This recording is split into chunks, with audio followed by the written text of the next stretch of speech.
Hello students, my self अभिषेक अग्रवाल स्वागत करता हूं आपका आप ही के चैनल मैग्नेट ब्रेन्स पर। अब हम लोगों ने अभी तक क्या देखा था? अभी तक हमने देखा है मेटल्स और नॉन मेटल्स को भाई साहब पहचानना कैसे है। मतलब अगर आपको मेटल दे दिया जाए, मतलब आपको एलिमेंट दे दिया जाए, मेटल क्यों देंगे, एलिमेंट देकर पूछेंगे कि भैया ये मेटल है कि नॉन मेटल है, तो आप उसके कॉन्फ़िगरेशन उसके एटॉमिक नंबर से देख सकते हो। लेकिन अब ऐसा थोड़ी ना कि किसी ने एलिमेंट ऐसे चलते फिरते दे दिया और आपसे पूछा मेटल एंड नॉन मेटल है, तो आप कॉपी किताबें लेकर इसका एटॉमिक नंबर लिख रहे हो, कॉन्फ़िगरेशन लिख रहे हो, फिर सारी चीजें लिख रहे हो, फिर बता रहे हो मेटल। ऐसा करने का मौका मिलेगा नहीं। तो कई बार आपको उसको फिजिकल अपीयरेंस बोले तो जैसा वो दिखाई दे रहा है उसके देखने के आधार पर या उसकी कुछ फिजिकल प्रॉपर्टीज के आधार पर क्लासिफाई करने को मौका मिल सकता है कि वो मेटल है कि नॉन मेटल है।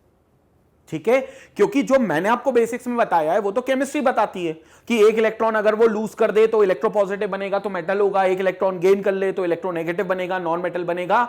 लेकिन आपको अगर मानकर चले किसी ने चलते फिरते एक एलिमेंट पकड़ा दिया और बोला भाई साहब ये बताओ ये मेटल है कि नॉन मेटल है, तो कैसे बताओगे? तो उसके फिजिकल अपीयरेंस और फिजिकल प्रॉपर्टीज के आधार पे बताओगे, और इस वीडियो में हम लोग यही पढ़ेंगे। लेकिन इस वीडियो में हम वो फिजिकल प्रॉपर्टीज को डिफरेंसेस के फॉर्म में पढ़ेंगे and that will be called as a difference between metal and non metal. तो मेटल और नॉन मेटल के डिफरेंस के आधार पर पढ़ेंगे। ये वो प्रॉपर्टीज है जो फिजिकल अपीयरेंस या फिजिकल प्रॉपर्टीज होंगी। यहां पर हम बात करेंगे मेटल्स की और यहां पर हम बात करने वाले हैं नॉन मेटल्स की। तो आइए देखते हैं और एक एक प्रॉपर्टी को डिटेल में समझते हैं। इन प्रॉपर्टीज के साथ कुछ एक्सेप्शंस भी कई कई जगह पर आएंगे। जैसे मेटल की मानकर चलिए कुछ एक पर्टिकुलर प्रॉपर्टी होंगी, लेकिन कुछ मेटल उस प्रॉपर्टी के साथ एग्री नहीं करते होंगे, तो वो मेटल्स, कुछ मेटल्स जो नहीं एग्री करते होंगे, उन मेटल्स को हम उस प्रॉपर्टी का एक्सेप्शन मान लेंगे।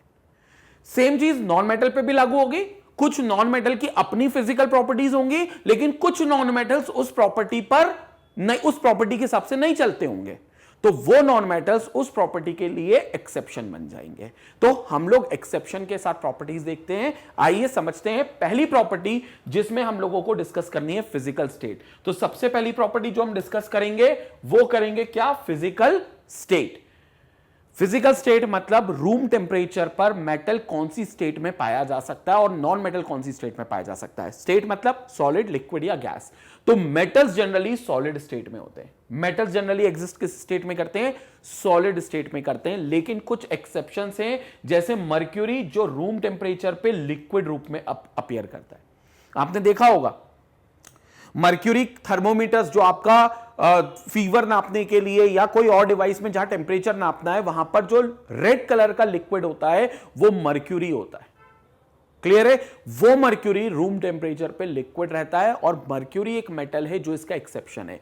वैसे सारे मेटल्स अपने आप को सॉलिड स्टेट में रखते हैं।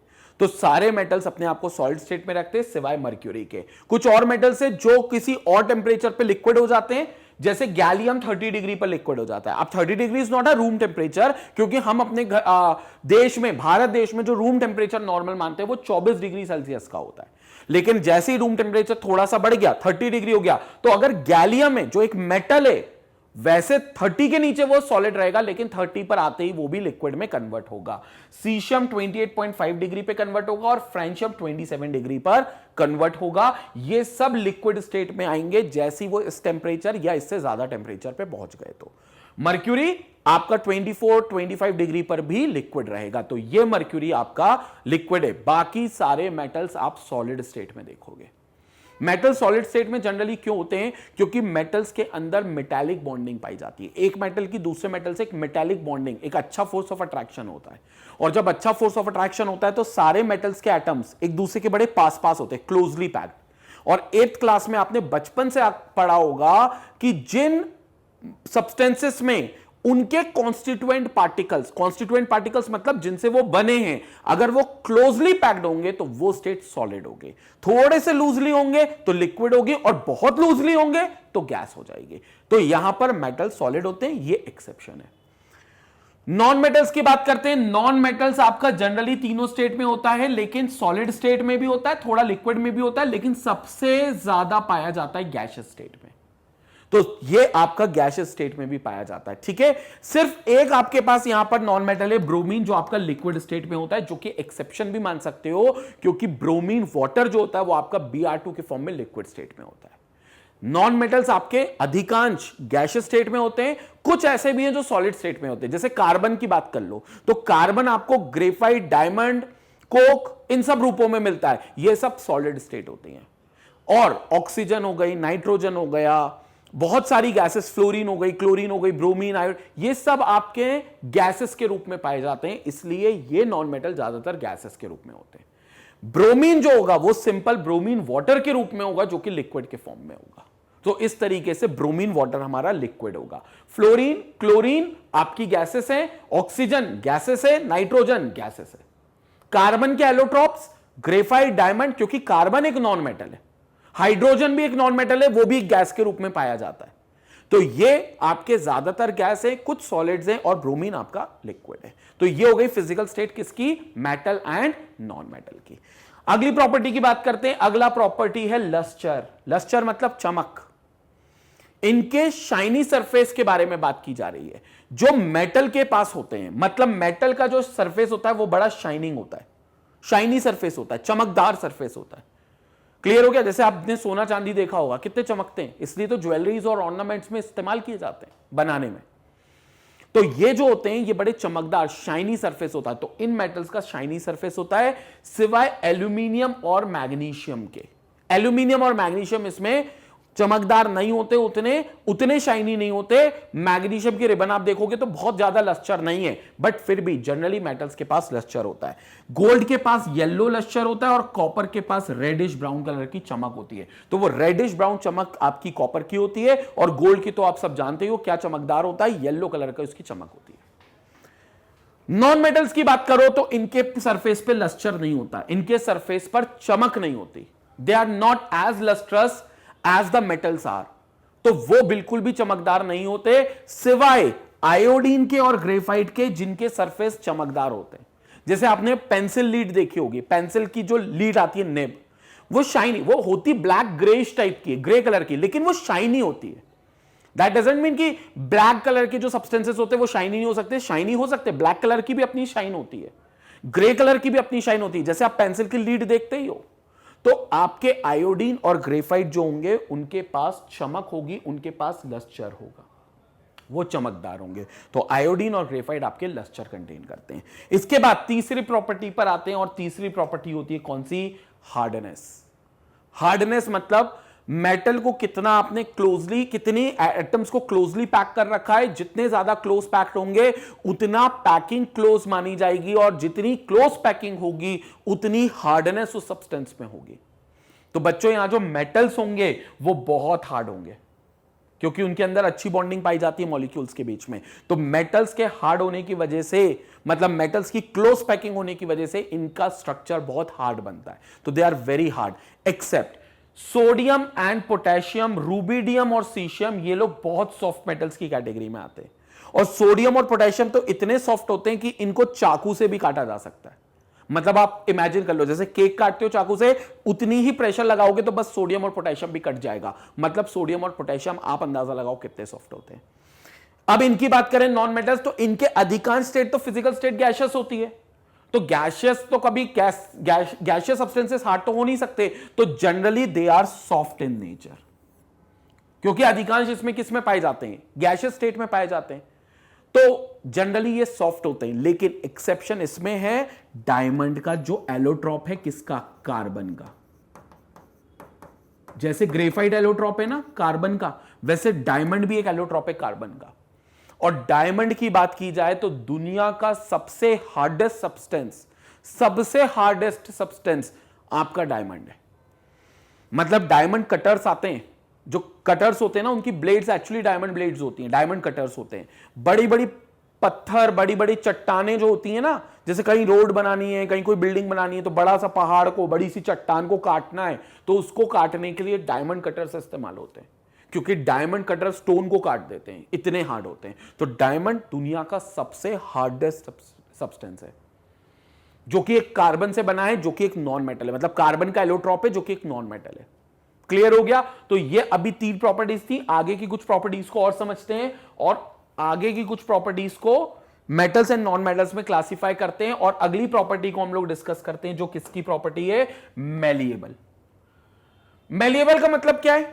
किसी सब्सटेंस को हथौड़ा इतना मारते रहो, इतना हथौड़ा मारते रहो कि वो एक पतली सी शीट में कन्वर्ट हो जाए। पतली सी शीट मतलब आप जिस रजिस्टर में मेरे नोट्स बना रहे हो उसका पेपर देख लो, वो पेपर कितना पतला है, शीट बन गया वो पेपर शीट। कोई मेटल को आप हथौड़े से मार मार कर इतना पतला बना सकते हो क्योंकि मेटल के पास प्रॉपर्टी होती है मैलिएबिलिटी की, और इस प्रॉपर्टी को मैलिएबिलिटी बोलते हैं। So when a substance is being hammered in order to convert it into plain thin sheets, this property is called malleability and metal possess this property called malleability। तो metal के पास ये property होती है जिसको आप malleability property बोलते हो। जैसे आप गोल्ड की बात करो तो 2 into 10⁻⁵ मिलीमीटर, मतलब आप अंदाजा लगा लो, मिलीमीटर मतलब 1 मीटर का भी 1000 पार्ट, 1 mm होता है, और उस 1 mm का भी आपने 10⁻⁵ मतलब 1 लाख पार्ट कर लिया, उसका 1 mm का 1 लाख पार्ट कर लिया। अब आप अंदाजा लगाओ क्या, कितनी कम थिकनेस है, कितनी कम, इतनी थिकनेस में गोल्ड कन्वर्ट कर सकता है अपने आप को। 2 into 10⁻⁵ mm thickness foil is derived of this gold metal. तो गोल्ड के अंदर कितनी अच्छी मैलिएबिलिटी है, मतलब इसको आप बिल्कुल आपका जो पेपर जिसपे आप रजिस्टर जो लिख रहे हो उस पेपर की मोटाई से भी कम मोटाई का गोल्ड का पेपर बनाया जा सकता है, गोल्ड शीट बनाई जा सकती है। इतना गोल्ड को हैमर किया जाए अगर, तो हाई प्रेशराइज किया जाए तो आप समझ सकते हो कि मेटल के पास कितनी ज्यादा मैलिएबिलिटी होती है। इसकी बात करें नॉन मेटल्स तो ब्रिटल होते हैं, मतलब ये मैलिएबल होते नहीं है। जो सॉलिड ऑब्जेक्ट होते हैं अगर इनको प्रेशराइज करोगे तो ये ब्रेक हो जाएंगे, ब्रिटल होंगे, बट ये मैलिएबल नहीं हो सकते, थिन शीट्स में अपने आप को कन्वर्ट नहीं कर सकते। इसी से जुड़ी एक और प्रॉपर्टी होती है जिसको बोलते हो बच्चों डक्टिलिटी, डक्टाइल। इतना किसी सब्सटेंस को खींच दो कि वो बड़े से वायर में कन्वर्ट हो जाए, बड़े से तार में अपने आप को कन्वर्ट कर ले, तो इस प्रॉपर्टी को उस सब्सटेंस की डक्टिलिटी बोलते हैं। और मेटल के पास ये प्रॉपर्टी होती है। मेटल को आप खींचते रहो, खींचते रहो, खींचते रहो, खींच खींच कर वो बड़े से वायर में अपने आप को कन्वर्ट कर देगा। ये प्रॉपर्टी उसकी डक्टिलिटी कहलाती है, and this is why metals are ductile in nature. So metals are ductile in nature. इसका एक एग्जांपल है गोल्ड और मर्क्यूरी सबसे ज्यादा डक्टाइल होते हैं। एग्जांपल के रूप में आप गोल्ड के 1 ग्राम, मतलब आप समझ रहे हो 1 ग्राम गोल्ड कितना कम वैल्यू का होता है, आप समझ रहे होगे। 1 ग्राम मतलब आप देख रहे होगे कितना कम अमाउंट है ये। वैल्यू मतलब इकोनॉमिक वैल्यू तो ज्यादा है 1 ग्राम की, ठीक है, इकोनॉमिक वैल्यू की बात नहीं कर रहा हूं मैं, बात कर रहा हूं 1 ग्राम की क्वांटिटी की, बहुत छोटा ग्राम है। लेकिन 1 ग्राम गोल्ड को आप खींच खींच कर 2 किलोमीटर लंबा वायर बना सकते हो। 2 किलोमीटर लंबा वायर मतलब आप इमेजिन कर लिया, 2000 मीटर लंबा वायर, 2 किलोमीटर सिर्फ 1 ग्राम गोल्ड से बन सकता है। तो गोल्ड को इतना खींच दो कि बड़े से वायर में कन्वर्ट हो जाए, मतलब सिल्वर और गोल्ड के पास ये होती है। और जनरली बहुत सारे मेटल्स होते हैं जिनके पास ये प्रॉपर्टी होती है जिसको डक्टिलिटी बोलते हैं। नॉन मेटल के पास ना डक्टिलिटी होती है ना मैलिएबिलिटी होती है। जब मैलिएबिलिटी तो होती नहीं क्योंकि ब्रिटल है, डक्टिलिटी भी नहीं होती। कैसे खींचोगे, खींच ही नहीं सकते आप, ठीक है, खींचोगे तो वो कोई बड़े वायर में कन्वर्ट नहीं होगा, कोई डक्टिलिटी की प्रॉपर्टी नहीं है। कंसेप्ट क्लियर हो गया। इसके बाद आती है टेंसाइल स्ट्रेंथ। टेंसाइल स्ट्रेंथ मतलब खींचने पर भी अपने आप को रिटेन रखे एज अ मॉलिक्यूल, मतलब अपने आप को फ्रैक्चर्ड पॉइंट पे ना लाए, अपने आप को तोड़े ना, खींचने पर भी, उसको बोलते हैं उसकी टेंसाइल स्ट्रेंथ। मेटल्स के पास बहुत ज्यादा टेंसाइल स्ट्रेंथ होती है सिवाय एल्कली मेटल्स के। एल्कली मेटल्स कौन होते हैं मैं बताऊंगा। ग्रुप 1 पीरियोडिक टेबल का जो ग्रुप 1 के मेटल है उनको एल्कली मेटल्स बोलते हैं। उनके पास अच्छी टेंसाइल स्ट्रेंथ नहीं होती। उसके एलिमेंट्स बता देता हूं, सोडियम हो गया, पोटेशियम हो गया, रूबिडियम हो गया, सीशियम हो गया, ये मेटल से, लिथियम हो गया, ये सब मेटल से ग्रुप 1 एल्कली मेटल्स, ग्रुप 1 के एल्कली मेटल से। क्यों? क्योंकि ये मेटल से, और दूसरा ये एल्कली बना लेते हैं वाटर में जाकर, मतलब अपने आप को वाटर सॉल्युबल बेस बना लेते हैं, इसलिए इनको एल्कली मेटल्स बोला जाता है। फर्स्ट ग्रुप के elements lithium, sodium, potassium, rubidium और सीशियम को। लेकिन इनकी टेंसाइल स्ट्रेंथ अच्छी नहीं होती। बाकी इनके अलावा सभी मेटल्स की टेंसाइल स्ट्रेंथ बहुत अच्छी होती है। लेकिन नॉन मेटल की बात करें, इनके पास कोई टेंसाइल स्ट्रेंथ नहीं होती, मतलब इनको खींचकर अपने आप को रिटेन करने की क्षमता इनके पास नहीं होती। खींचोगे तो ये टूट जाएंगे। क्लियर हो गया? तो नॉन मेटल्स के पास टेंसाइल स्ट्रेंथ उतनी अच्छी नहीं होती। क्लियर हो गया स्टूडेंट? आगे चलते हैं, अगली बात करते हैं। अगले केस पर आते हैं। अगली प्रॉपर्टी है मेल्टिंग एंड बॉइलिंग पॉइंट। अब जैसे कि आपने बात करी अभी कि भैया इनकी टेंसाइल स्ट्रेंथ तो बहुत, इनकी जो हार्डनेस है वो बहुत ज्यादा है, और अगर इनकी हार्डनेस बहुत ज्यादा है तो जाहिर सी बात है इनके मॉलिक्यूल्स एक दूसरे के बहुत करीब करीब है, बहुत पास पास है, तो इनके मॉलिक्यूल एक दूसरे से दूर आसानी से नहीं जाएंगे। और अगर आप चाहते हो, आप जिद करते हो कि नहीं नहीं सर इनको तो दूर भेजना है, तो दूर भेजते से ये लिक्विड फॉर्म में कन्वर्ट होंगे, मतलब मेल्ट होना शुरू कर देंगे। लेकिन चूंकि इनको दूर करना इतना आसान नहीं है, तो दूर करने के लिए आपको एनर्जी ज्यादा देनी पड़ेगी, और जब आप एनर्जी ज्यादा दोगे तो आप इनका मेल्टिंग पॉइंट मानकर चलोगे कि ज्यादा आ रहा है, तभी आपको एनर्जी ज्यादा देनी पड़ रही है। और ज्यादा क्यों आ रहा है? क्योंकि मॉलिक्यूल्स बहुत अच्छी इंटरमॉलिक्यूलर फोर्सेस लगाते हैं और एनर्जी कम देने पर भी अपने आप को दूर नहीं करेंगे, मतलब एनर्जी ज्यादा दोगे तब दूर करेंगे। इसको हम मानते हैं कि इनका मेल्टिंग पॉइंट बहुत ज्यादा है, और मेटल्स का मेल्टिंग पॉइंट बहुत हाई होता है, और इनफैक्ट अगर लिक्विड में कन्वर्ट हो गए तो गैस में कन्वर्ट होने के लिए इनका बॉइलिंग पॉइंट भी बहुत ज्यादा होगा।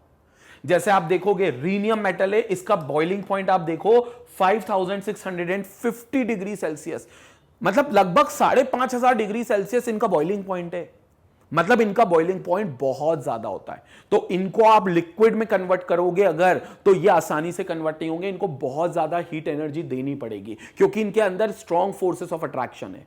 एक मेटल का एटम का दूसरे मेटल एटम के साथ एक अच्छा फोर्स ऑफ अट्रैक्शन बन रहा है, और वो फोर्स ऑफ अट्रैक्शन जब टूटेगा तभी मॉलिक्यूल दूर होंगे, और दूर होंगे तभी लिक्विड में कन्वर्ट होंगे, तभी मेल्ट होंगे। तो उनको दूर करने के लिए आपको एनर्जी ज्यादा देनी पड़ेगी। ये हो गया हाई मेल्टिंग पॉइंट जो रीनियम का होता है।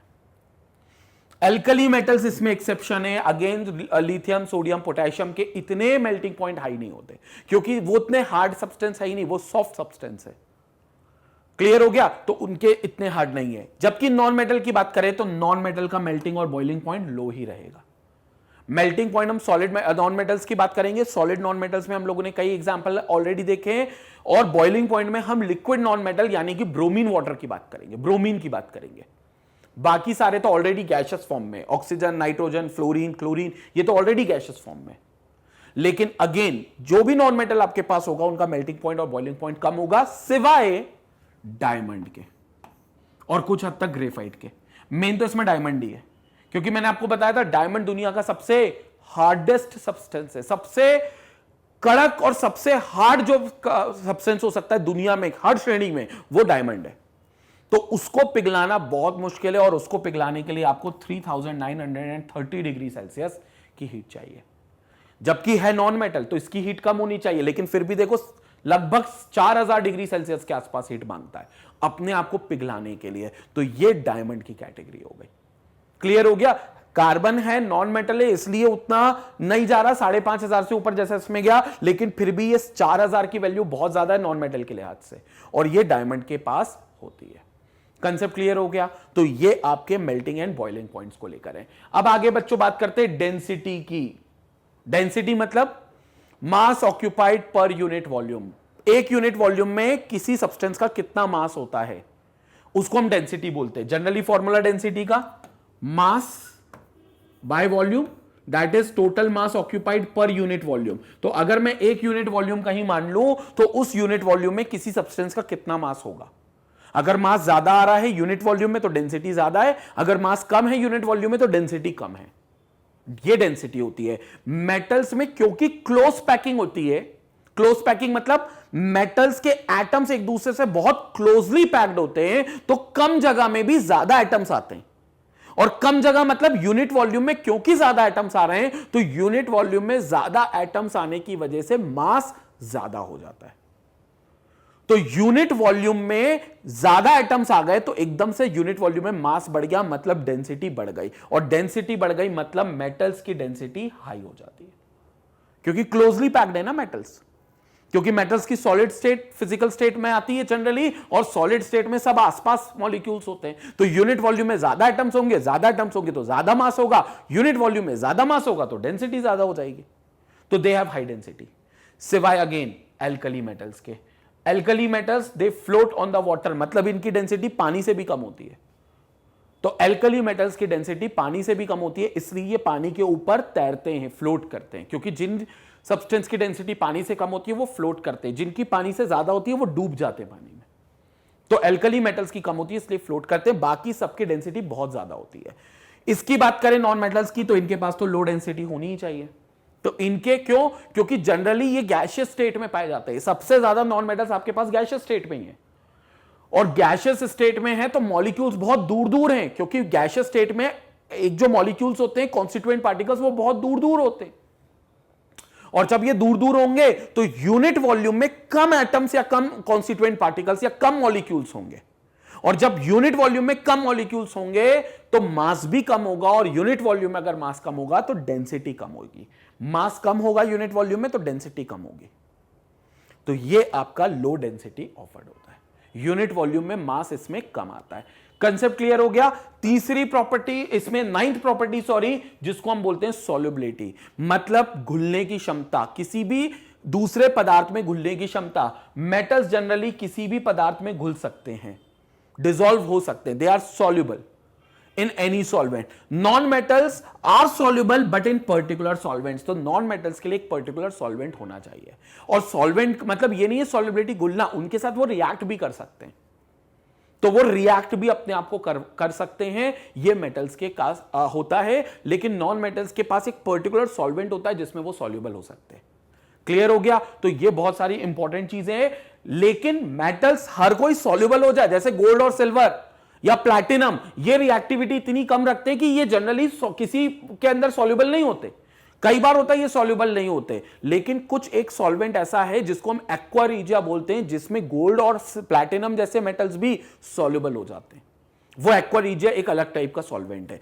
वो क्या है? एक्वा रीजिया नाम से हम एक टॉपिक पूरा एक्सक्लूसिव पढ़ेंगे, वो एक वीडियो बना हुआ है जिसको हम अपलोड करेंगे। क्लियर हो गया? लेकिन ये इनकी सॉल्युबिलिटी पर था। अब हम लोग आगे बात करते हैं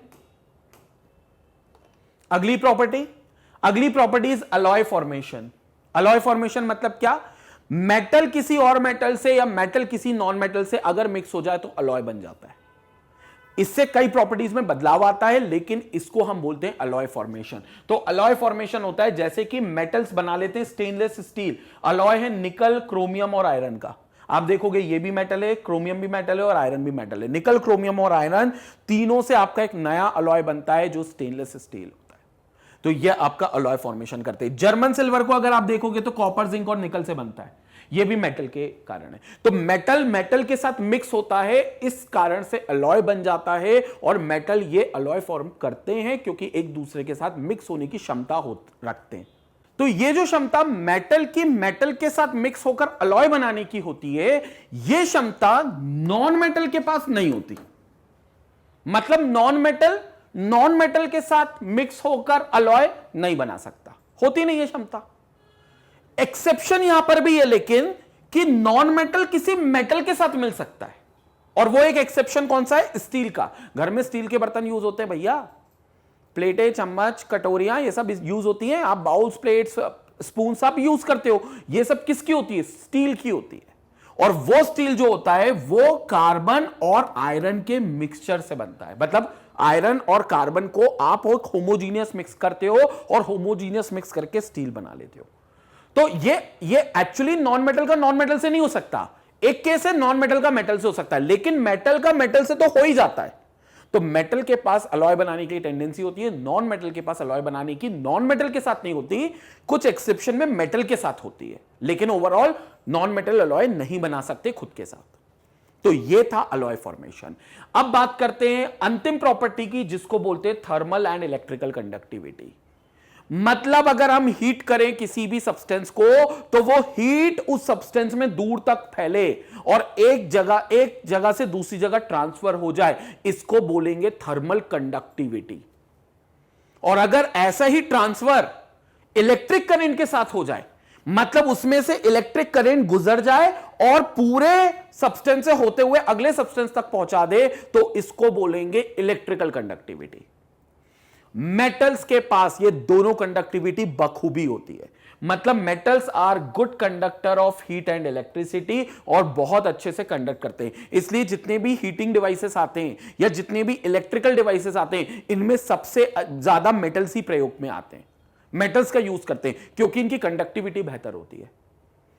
अब क्यों कंडक्टिविटी होती है? क्योंकि इनके अंदर एक्चुअली मूविंग इलेक्ट्रॉन्स होते हैं, इलेक्ट्रॉन्स मूव कर सकते हैं, और इलेक्ट्रिकल कंडक्टिविटी के लिए इलेक्ट्रॉन का मूव होना बहुत जरूरी है, जो कि मेटल के पास होता है, जिसको आप फ्री इलेक्ट्रॉन्स बोलते हैं। भैया इलेक्ट्रॉन फ्री है, मूव कर सकते हैं, तो ये अच्छी कंडक्टिविटी दिखाते, थर्मल की भी और इलेक्ट्रिसिटी की भी।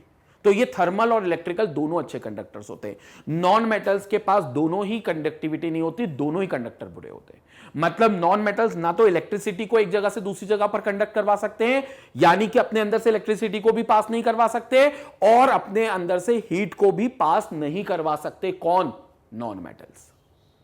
सिवाय, इसमें भी एक्सेप्शन है, सिवाय ग्रेफाइट के। और ग्रेफाइट भी बहुत अच्छा कंडक्टर है, किसका? सिर्फ इलेक्ट्रिसिटी का। अब ग्रेफाइट कार्बन का एलोट्रॉप है, मतलब ग्रेफाइट कार्बन का रूप है बेसिकली, लेकिन कार्बन जो होता है वो आपका क्या माना जाता है? नॉन मेटल माना जाता है, लेकिन उसका एक एलोट्रॉपिक फॉर्म ग्रेफाइट इलेक्ट्रिसिटी को बहुत अच्छे से कंडक्ट कर देता है। इसलिए आपको कई बार बोलते हैं भाई साहब वो पेंसिल को आप जो इलेक्ट्रिकल सॉकेट्स होते हैं ना, उसमें सॉकेट्स में मत फंसाओ, फंसाओगे तो करंट लगने के चांसेस होते हैं। इलेक्ट्रिकल सॉकेट में कई बार आप खेलते खेलते पेंसिल को घुसेड़ देते हो इलेक्ट्रिकल सॉकेट में, वो मत करो, करंट लग जाएगा। अब आप बोलोगे सर पेंसिल से क्या प्रॉब्लम है? लीड तो अंदर है, बाहर तो उस पे वुड है ना, लकड़ी का, वो आपने पूरा उसकी जो पेंसिल बनती है वो पूरी तो बाहर से तो ऊपरी स्ट्रक्चर तो उसका लकड़ी का बनता है, तो वुड तो इंसुलेटर है, वुड से तो करंट नहीं लगेगा। हाँ अगर वुड है तो ठीक है, लेकिन कई केसेस में तो आप पेंसिल कुतर चुके होते हो ना पीछे से। मतलब कई स्टूडेंट्स ऐसे होते हैं ना, पीछे से कुतर कुतर के पीछे से भी निम निकाल लेते, लीड निकाल लेते, तो लीड तो दोनों तरफ से निकल गई ना। अब जब लीड दोनों तरफ से ऐसे निकल गई, यहां से भी और यहां से भी, तो अब सॉकेट में आप फंसाओगे तो पीछे तक लीड आएगी, तो करंट पूरा पास हो जाएगा ना उससे, ग्रेफाइट से, तो भाई साहब झटका लग जाएगा। फिर या तो पेंसिल कुतरने की आदत छोड़ दो, वो तुम छोड़ोगे नहीं, तो फिर सॉकेट में पेंसिल को अंदर तक, मतलब उसको ऐसे सॉकेट डालकर और प्लग ऑन करके ऐसा मत करो। कम से कम वो एक आदत तो बदलनी पड़ेगी, नहीं तो झटका तुम्हें ही लगेगा। कंसेप्ट क्लियर हो गया? तो ये हमारी कंडक्टिविटी होती है, और ये ग्रेफाइट जो होता है वो इलेक्ट्रिकली कंडक्टर अच्छा होता है, ये एक्सेप्शन है। अदरवाइज नॉन मेटल ना अच्छे कंडक्टर इलेक्ट्रिसिटी के होते हैं, ना अच्छे कंडक्टर हीट के होते हैं। हीट भी ट्रांसफर नहीं कर सकते और इलेक्ट्रिसिटी भी ट्रांसफर नहीं कर सकते। तो ये स्टूडेंट था हमारा इंपॉर्टेंट डिफरेंस, जो हमने कंडक्टिविटी पर, जो हमने मेटल्स एंड नॉन मेटल्स पर अच्छे से देखा था, और यही सारी फिजिकल प्रॉपर्टीज थी मेटल की भी और नॉन मेटल की भी, जिसको हमने डिफरेंस के रूप में आपके सामने बताया था। अब अगले वीडियो में हम केमिकल प्रॉपर्टीज ऑफ मेटल और chemical properties of non metal की बात करेंगे। फिजिकल प्रॉपर्टीज हमने इस वीडियो में बात करी, अगले वीडियो में हम केमिकल प्रॉपर्टीज की बात करेंगे। और अब बात करते हैं मैग्नेट ब्रेन्स के चैनल की। जैसा कि आपको पता है क्लास 4 से लेकर क्लास 12 तक के सारे वीडियोस मैग्नेट ब्रेन्स के चैनल्स पर मौजूद हैं। आपको करना क्या है? magnetbrains.com पर जाना है और इन वीडियोस को एक्सेस करना है। इन वीडियोस में आपको सारे सब्जेक्ट्स मिलेंगे, चाहे आप मैथ्स की बात करो, physics, chemistry, biology, English, Hindi, Sanskrit, जो आपको लगता है, आपको सब्जेक्ट डिफिकल्ट लगता है, उस हर सब्जेक्ट के, चाहे वो कोई सी भी क्लास का हो, उसके हर चैप्टर के इन डेप्थ वीडियोस magnetbrains.com पर बनाकर रख दिए गए हैं। आपको सिर्फ वहां पर जाकर एक्सेस करना है। इनको आप YouTube पे भी प्लेलिस्ट बनाई है चैप्टर वाइज, वो प्लेलिस्ट को भी आप एक्सेस कर सकते हो। magnetbrains.com पर जाने पर एक फायदा और आपको मिलेगा कि वहां से आप इनसे जुड़े हुए नोट्स को भी डाउनलोड कर सकते हो, जो एक्सक्लूसिवली टीचर्स ने आप लोगों के लिए रखे हैं, ताकि आप एग्जामिनेशन को अच्छे से दे पाओ। तो स्टूडेंट्स अब तक के लिए इतना ही। Thank you for watching us, thank you for making this session so beautifully and giving your comments and feedback on this session. Thank you student for making this session so interactive. Take care. Thank you for supporting us. Thank you.